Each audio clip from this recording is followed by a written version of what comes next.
This mother took the lives of her own children and kept their remains in her kitchen freezer. This is Mitchelle Blair, and in 2015, she was being evicted from her apartment after failing to pay rent. When the moving crew showed up, she was nowhere to be found, so they decided to start cleaning out her apartment without her. The house was full of trash, rotten food, and it was hard to believe a family was actually living there.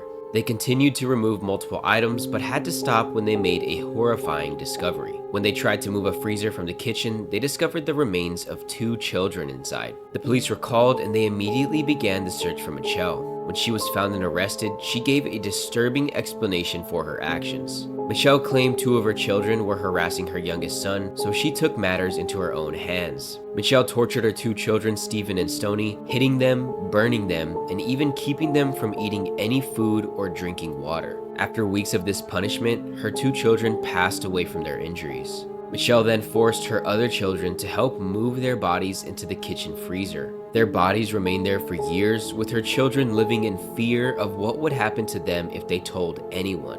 Mitchelle was charged for the murders of her children, and following her trial, she was sentenced to life in prison. To this day, Mitchelle still claims that if she had the opportunity, she would do it all again.